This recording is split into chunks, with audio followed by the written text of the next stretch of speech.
నేను ఒకటే ఆలోచించాను, రాయలసీమ ఒకప్పుడు రతనాల సీమ, నీళ్లిస్తే బంగారు పండించే రైతాంగం. అందుకే ఇక్కడ మీరు చూసినప్పుడు అన్ని ప్రాజెక్టులు నేను ప్రారంభించాను. గుండ్రేవుల, వేదావతి, ఎల్ఎల్సి, ఆర్డీఎస్ అన్నిటికీ నిధులిచ్చాం. ముఖ్యంగా మీరు ఆలోచిస్తే ఇక్కడ ఈ ప్రాంతంలో ఈ ప్రాజెక్టులు వస్తే తప్ప నీళ్లు రావు. గురు రాఘవేంద్ర ప్రాజెక్టుకి 1800 కోట్లు ఖర్చు పెట్టిన పార్టీ తెలుగుదేశం పార్టీ. అవునా కాదా అని మిమ్మల్ని అడుగుతున్నా.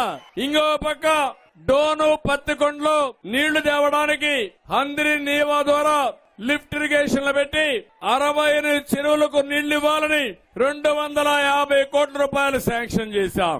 70% పూర్తయింది. కేఈ కృష్ణమూర్తి గారు ఎప్పుడు అడిగేవారు, ఈ రోజు జరిగిందా తమ్ముళ్ళు అని అడుగుతున్నా మిమ్మల్ని. మళ్లీ హామీ ఇస్తున్నా, ఈ హంద్రి నీవా లిఫ్ట్ ఇరిగేషన్ ద్వారా నీళ్లు ఇచ్చే బాధ్యత నాది.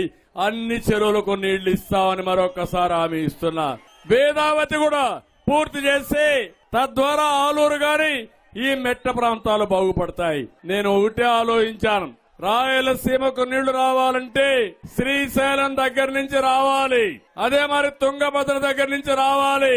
ఈ రెండు పైన కూడా ప్రాజెక్టులు కడుతున్నారు. అందుకే గోదావరి నీళ్లు రాయలసీమకు తేవాలని నా సంకల్పం. పట్టసీమలో 120 టీఎంసీ నీళ్లు తీసుకొచ్చి కృష్ణా డెల్టాకిచ్చి ఆ నీళ్లు శ్రీశైలం నుంచి రాయలసీమకి ఇచ్చాను.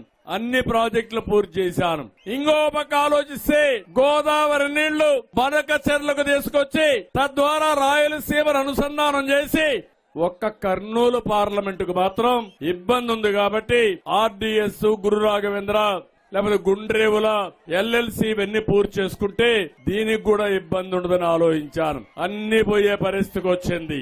మళ్లీ ఒకే మాట హామీ ఇస్తున్నా, గోదావరి జలాలను రాయలసీమకు తీసుకొస్తాం. ప్రత్యేకంగా కర్నూలు పైన శ్రద్ధ పెడతాను. కర్నూలుకు నీళ్లు తెచ్చి ఈ ప్రాంతంలో వలసలు నివారించడమే కాకుండా మీ జీవితాలకు వెలుగు తీసుకొచ్చే బాధ్యత తెలుగుదేశం పార్టీది.